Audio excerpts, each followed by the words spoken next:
Hey everyone, welcome to an episode of Test Chamber. I am Joe Juba. I have with me Jeff Cork. Hello. And we are playing The Witness. More accurately, you are. I'm just along for the playing ride, Witness. baby. So this is the puzzle game from Jonathan Blow and his team at Thekla. You would know Jonathan Blow's name from Braid. Yep. Which was another awesome puzzle game. So This is the game that people will dismiss if they're big dunderheads by saying, all you do is draw lines. yeah. Well, and of course, in the first two puzzles, that's all it is. Yep. It does not seem too complicated to have to draw a line from point A to point B. And that's, I mean, truthfully, it sounds a bit like reductive, but that is what the game is. Yes. You know, like you start at these circles, you go to these like endpoints, and the funny thing is that like each puzzle sort of teaches you some of the mechanics, even though like there's no actual tutorial, right? Correct. There's no like text. There's no hand holding. But look, if I try to take any of these alternate paths, like, all right, that doesn't do it. Because if you try to hit the Yeah. enter button, what does it do? It'll give you that. Nothing. It just goes. Bah. Yeah. So then, you also learn that you like can't cross once your line has gone over a space. You can't cross it again. Right. So that sort of teaches you like, all right, there are basic ways your line performs. So it man, there's just so much to talk about with this game. So the basic premise, it's a little bit like the game Myst, if you've ever played that back in the days. You're sort of this lone person on an island that has various sort of devices on it. It seems to be in sort of varying states of disrepair. Clearly something is like there's a panel that's locked there.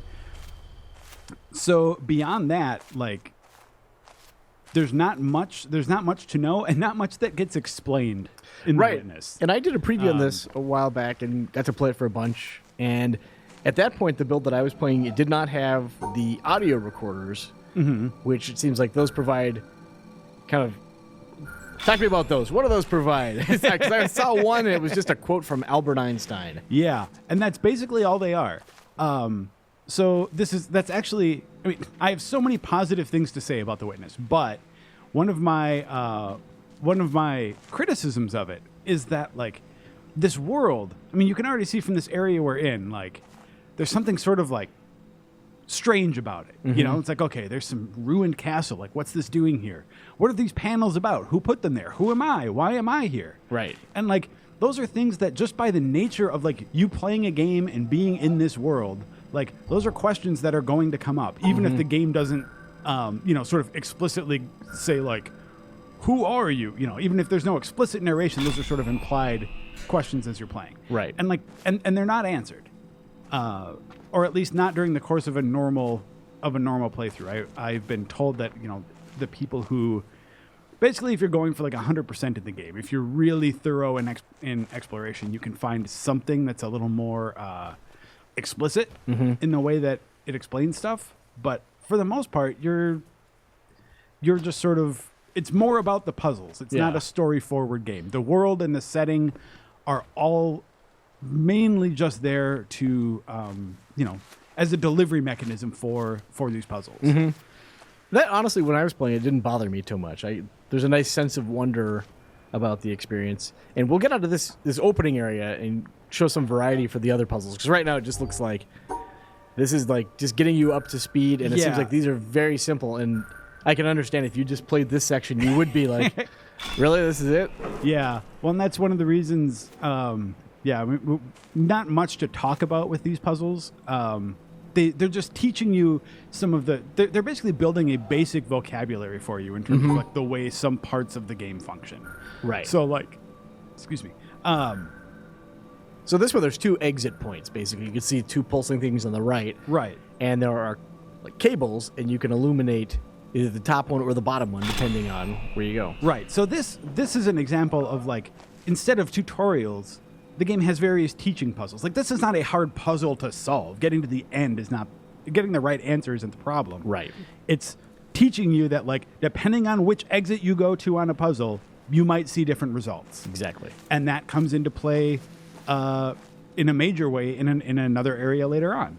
But like if you didn't learn that here early on, who knows? So I think it's really smart the way it handles that. And like that's really on a design level, I think my favorite thing about The Witness is that like it does such a good job of giving you like these sort of entry level puzzles that teach you the way things work, and then building on those in such a way it's like just when you think you sort of know how it functions, just when you think you know how the world works, it sort of throws a twist at you. Yep. You know, I really like that. What am I doing? I'm not even paying attention. Let's work backwards. You want that one on the right. Yep. Yeah, there we go. Okay. There we go. So yeah, this one teaching you that like, okay, there are these. Sometimes your path is blocked, and you just have to find a way around them. And yeah, this whole first area is not even puzzly. Nope. And this is basically just teaching you stuff before basically you're allowed to go out into the world. Yeah. So, and also teaching you that like, okay, there are locked devices that when you complete certain puzzles, and it powers up power lines, and then opens up those sort of gates, and then you can sort of get through. Let's see. So it seems like in this case, it doesn't matter what order you go in on it. You can just do it. Yep. I'm going to go do something before we move on. Is it in here? No, there's a different one. So that puzzle that taught us that things can go in different directions. Yes. I think it'll be useful if we do this. So like we knew by following where that bottom power cable went, that was to unlock that door, or to unlock that gate, which we already did. So now we're going to send this power cable going up out the window. And that'll be useful to us in a little bit, I think. So, okay, that's our so it closed that off, but it doesn't matter. Because you've already solved it. Because we're already open. So yeah, now we're sort of in the world proper. And The Witness it's an open world, but that phrase carries with it some like connotations that I think are not totally relevant to The Witness, I think.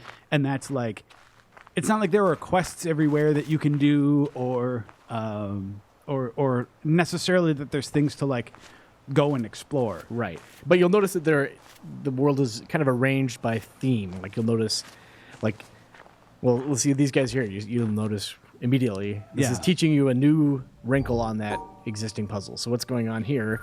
So it's teaching you if we do this, that's a failure. Right. So we need to split black and white. Yep. Well, I'm not going to do it wrong. I'll assume that people who were watching understood the very explicit thing that just happened. Yep. So, and again, these are teaching puzzles in the sense that, you know, these are not meant to be difficult. They're meant to just sort of like, oh, you need to separate colors. So when later you actually like separating colors becomes, you know, one element of a puzzle that has multiple elements to it. You understand, you have the vocabulary to sort of deal with the problem, and that's when the fun sort of comes in. And the puzzles are designed in such a way that if you try to brute force your way through it, at certain points, it'll kind of kick you back a puzzle just to kind of like nudge you toward, you really should fully understand what's going on. Yeah. So you're not just trying every possible permutation to succeed. Yeah. And this is when I wanted to point out that like the colors don't necessarily need to be in the same section. As long as these whites are just not with the blacks, then that works out. So, I think this is right. And we're not seeing it here. I think it happens a little further down the line. And personally, I would like to avoid spoiling too much because so much about this is just this amazing sense of discovery. Yeah. But there are entire sections of puzzles that play off the not just what's going on screen, but kind of the physicality of these tablets or monitors or whatever you want to call them. Yeah. In some really surprising ways. What am I doing? Oh, yeah. Wait a minute. What are you doing? Would that even work? No. Need to.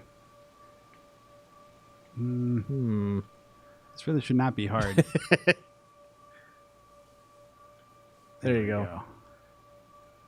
Okay.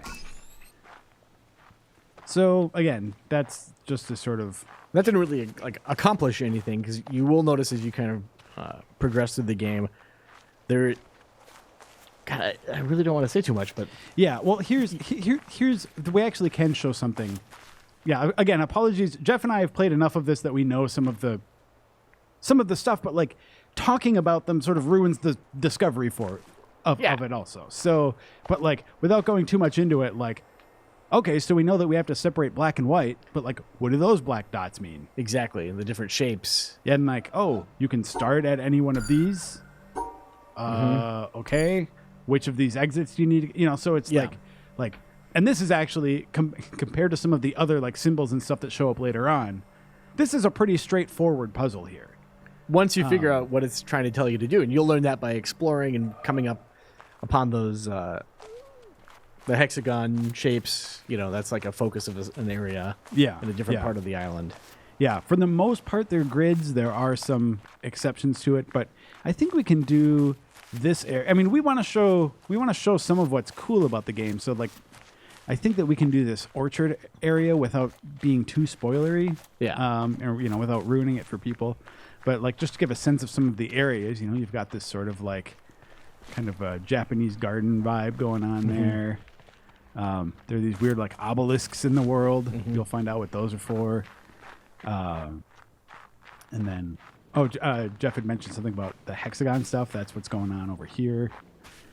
So ultimately, man, yeah, it's hard to say too much, but I guess one thing that is safe to say is, so like each of these sections are sort of what I'd consider like an area of the game, right? So like this, this little chunk over here is like one area, and when you complete it, you get like this device comes up and shoots like a laser beam towards that mountain there in the background.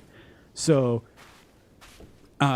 you essentially have to go and like find your way up the mountain to see what's even up there and what those beams do and sort of what the goal is. But ultimately you want to try and like finish as many of the areas as you can to sort of figure out what's going on up there and why that, and then that unlocks the sort of final stage of puzzles, which is The boss fight. Yeah, essentially the boss puzzles. So what have we got going on here? So here's an example I think that is not too spoilery. Yeah. It's pretty straightforward. So it's like, okay, corresponds to the shape of the tree. So let's find out. Let's go to where the apple is on it.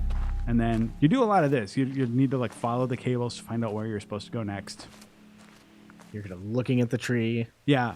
So here, I mean, obviously to compare to the last one, it's like it doesn't look like this from this perspective. So you have to go and sort of be like, all right, it's on the, what is that? The seventh node. And this was, I remember when I saw this for the first time, I was super excited. I was like, oh, this is so clever. And venturing further into the island, it is still very clever, but there's stuff that I don't want to be too hyperbolic, but teetering on like mind-blowing. Yeah. And that gets to be sort of a tricky thing again, because like part of the thrill is discovering it yourself and like how, but like, I guess one thing I do want to say about it too is like, some of these puzzles are very difficult. Like you wouldn't know it from the ones that we've been doing so far, but like they really, in my mind, the game, another thing that's so great about the game, the way it's designed is the way it's sort of built to give you those, just like a bunch of those super satisfying, like aha moments along the way. So we're on the 7th again, I think.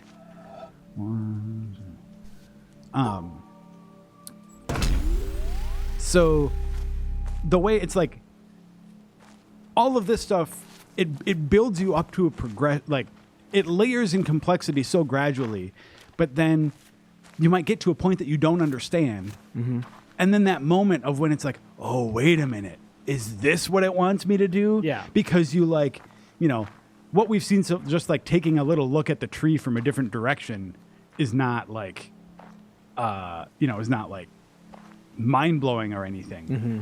But later on, some of the things that you need to do to sort of piece together are sort of surprisingly complex. Yeah. And the cool thing about it, too, is that the way the island is laid out, you could at any point now realize, you know what, for whatever reason, this chain of puzzles isn't clicking with me. Like, I'm stuck, or I just don't think it's interesting right now. Mm-hmm. You're free to, for the most part, wander around and find something that is, even though you are drawing lines from point A to point B, Yeah. completely different style of puzzle. It requires completely different things. Yeah. So let's say that this puzzle here was too hard. Mm-hmm.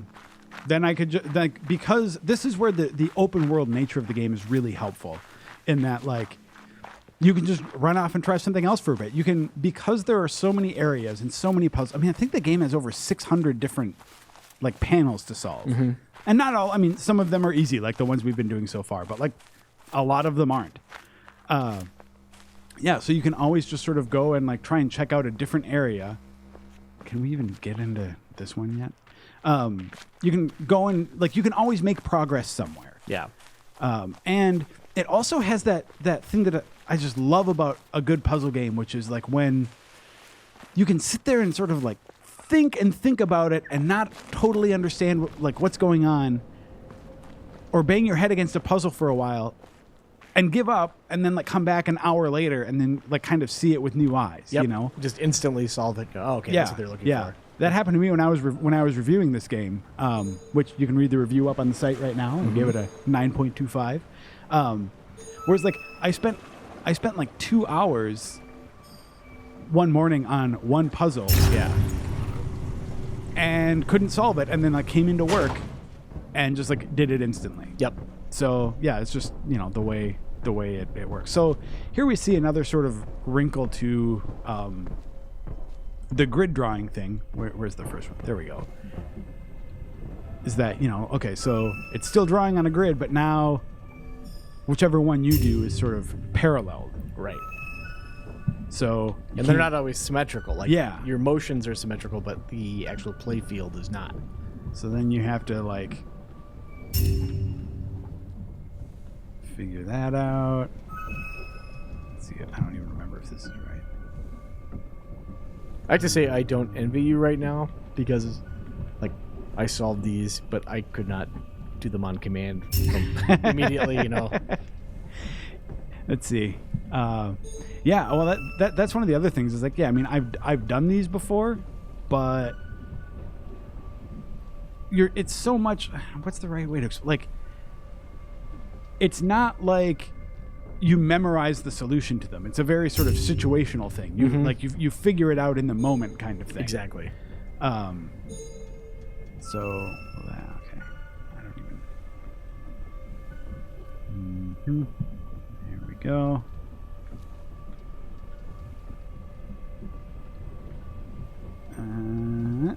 There we go. Ta-da! Ta-da! And it's not giving. Not It's not activated powered that on yet. Nope. I don't remember how to do it. There's like basically a form of fast travel that gets you around to different parts of the island. Yeah, I don't remember where that starts up. So I don't want to go too far down. Well, we can do another set of them here. Or are these boring? Should we go find another one? Yeah, find something crazy. Okay. Oh yeah, we haven't found any of those recordings yet either. I know what we'll do. What are we gonna do, Joe? Well, we'll go find out what happened to that cable that was coming out of the castle wall over here. The thing you said would pay off later. Yeah, which There we go. Then I'd forgotten about. Because I think that there's a recording somewhere around here for that. Where'd it go? There we go. Okay, so that opened this door, and now we can check some stuff out over here. For the most part, the game isn't like doesn't have a linear progression like that. Generally, all of the areas are open to you pretty much right away, except that's not totally true either, because some of the puzzles, even though you can technically go and engage with the puzzles, like yeah. You just wouldn't know what to do. yeah, like necessarily. they're just too complicated to. Whoops, I think it's this way I need to go. No. Okay, hold on.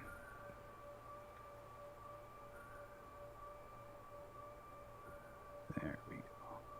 The gimmick with this one is you have to pick up or have your path cross all the black shapes. Right. And I don't think there's a teaching section for that one. I think that might just be what you do. So here's an example of like a puzzle that I found that you can solve. Like, that's correct. But you don't necessarily know why. I don't know what it did. Yeah. Like, that's still a part of this game. And there are several of those where it's like, I don't, even though I finished it, finished the game, technically, there are still elements of it that I don't really fully get. I'm doing this wrong, aren't I? Yeah. Yeah, you want to that way. Let's see.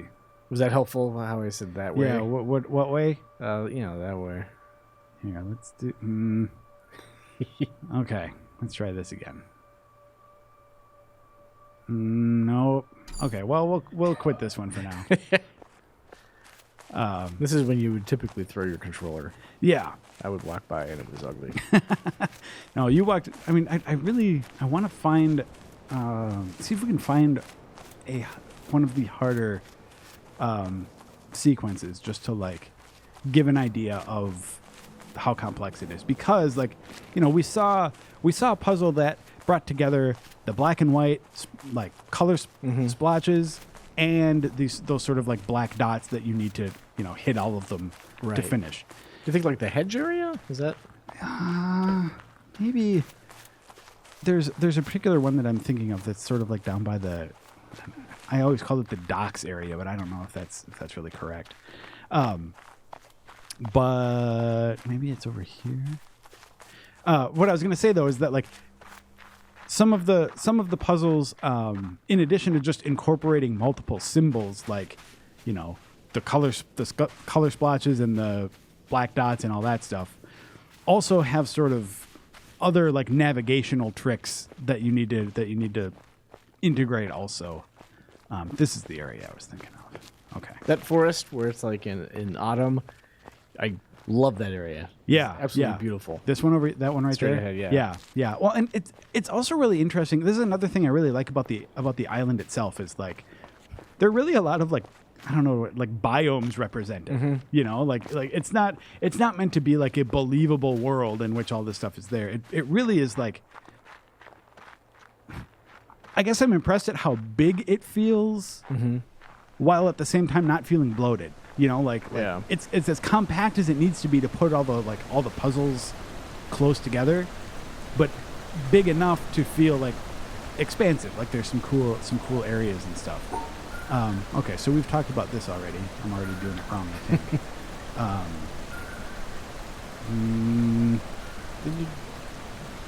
Okay. Yeah, but if I do that, then it won't get me around right. There you go. No, you don't. Hanson can edit this to make it look like you're super genius. Don't worry.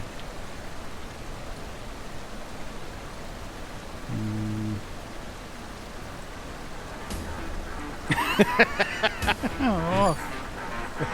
Okay. There we go. I got it. I'm super genius. There we go. Okay. So you end up running into, like, things like this. Which would actually... So kind of explain what's going on here. Yeah. So in this case, you've got two shapes there. And what that means is that they need to be part of that shape. So like a little L. Right. So, but the configuration matters or not in that one? So in this one, man, so this is tricky if you don't want to know the answer to how this works, maybe skip ahead or quit. Okay. Because like this is one that it's not super hard, but requires a little bit of thinking about, and that's what this means. Is when you see a shape on a block, it needs to be in a particular. That block needs to be included in that isolated shape, in that exact orientation. Right. So like that block needs to be on that L. But you'll notice that we can't do that with this one. Right. Because the one on here, I'm pointing and that's helping no one. the one on the right, you like can't be in that shape because of where the block's located on the grid. Correct. So what that means is that you can actually link shapes. So as long as you can link two blocks, as long as both of those shapes are included in that like isolated section, it doesn't matter. It doesn't matter which particular shape that particular block is set on. So in this case, we've just reversed them, you know. But because that isolated area does have both of those shapes and both of the blocks requiring those shapes, then it works. Yeah. So that's how that one works. But oh god, this one took me until later in the game to and this is really how it works too, which is part of what's so fun about it. Is like each area you complete gives you a little bit of a wider vocabulary on how to do it. So then all of a sudden you have like these. What do those star symbols mean? Like that block shape is tilted. What does that mean? Right. And figuring out like you learn the answer to those things in like different areas, but then you sort of come back and combine them, and it gets really really fun, really interesting. So I'm not gonna give out the answer to those. But okay, you'll tell me off the air though. Oh sure. Okay, good. Yeah, why not? Well, because like part of I guess what I'll say about it without spoiling anything is that like another one of the fun things is that it teaches you these rules, but then it also introduces symbols that break those rules. So this isn't an example exactly, but something like, we've learned from various puzzles that you need to separate black splotches from white splotches. But maybe there's a symbol that requires you to mix a black splotch and a white splotch before it functions. Okay. So things like that. I mean, symbols whose sole purpose is to sort of like break the rules that have already been ingrained in you. Also, like throws a wrench into the way things work. So you just passed a guy. Yeah. So this is another. Yeah, that's a good point. So you run into people or statues or something that are sort of stone and looking terrifyingly at the sky. I don't know what that means yet. And that's another example of like what I was saying about like the way the world kind of poses questions. It's like he's juggling. Yeah, it looks like he was. But yeah, a way the world sort of poses questions, but doesn't really answer. But I mean, I don't mean for that to come off sounding like as much of a criticism. Like as a rule, I don't like that, but here for some reason it works for me. Yeah, and here's where I think it's disappointing, or it may disappoint some people, is that the fact that Braid, Blow's last game, really did had sort of a kicker of an ending that came, brought about some sort of unexpected things, right? And brought together a narrative that you didn't even know was there, and then invited a lot of sort of like post-completion chatter and speculation. And given how sort of quiet the Witness's development was on that front, right? Even though, so I don't mean to suggest there was anything sort of any misrepresenting going on. It's not like anyone ever said, well, the Witness has a big story twist, but we're not going to talk about that. Right. No one was misrepresenting anything. I think that there's just sort of a level of expectation after Braid that there would be, there's got to be something there. And like I said, if you're willing to put in the time, it seems like there's some kind of like payoff, but it's not like that. That's not what this game is. But it's it's a puzzle game. Yeah. Like no one complains that Tetris doesn't have some great story, and that's like these puzzles are just like so well designed that going from puzzle to puzzle for me was enough of a thrill without necessarily needing that that extra layer to it. Right. So this is a fun example of another form the puzzles can take. So here we are in this like hedge maze. Let's remember how we do this. And then second from the top, around. Okay. So in order to do it, you basically need to map out the path that you just walked. Because there are gates that physically block your progress. Right. They aren't shown in that. Exactly. So the grid didn't show the gate, so you had to remember it. This one, it's another little spoilery thing. So you can, if you don't want to know the answer to it, you should skip ahead or pass. This one is the trick is the grass on the ground, so you can't like step over the grass. So you just need to let's see if we can find out. I always forget. I always screw this up. Okay, so we have to go around and over. And okay. Jeez. That is not a clear path. Do you remember how we did this? Was it this? I was just going to compliment you on your amazing memory. Okay. I'm the best. You're the so, anyway, now this brings us to this puzzle, which, you know what? I'm gonna be really honest. I did not figure this one out. And here I think is an example of another thing sound? Maybe. Holy crap. Sound. It's sound. Yeah. It is. Crunch. Okay, so it crunches. Maybe. Hold on. Crunch, sound. Okay. Wow. This is like a legitimate revelation because I was at your desk. We were banging our head against this one for a while. You made like cutouts. Yeah, this is one where I had several maps going on it. Okay. Holy, yeah, I think you're right. Okay, let's follow it. Wow, we're getting an actual revelation on camera here. Nope. Okay. So up. There. Okay. Thanks. Nice. Some gravitas. Seed. You idiot. Okay. So, dang it. So we did this, up and around that way. Dang it. I forgot. Sorry, I was distracted by the hilarious fart noise. Oh, but it's the rotation of it is swapped. Oh, yeah. Remember? Yep. So that's going to be go along the bottom. So go right, up all the way. Around, down, over. Okay. Right up. There we go. Wow. Ta-da! Awesome. Okay. So this one is sound related. There you go.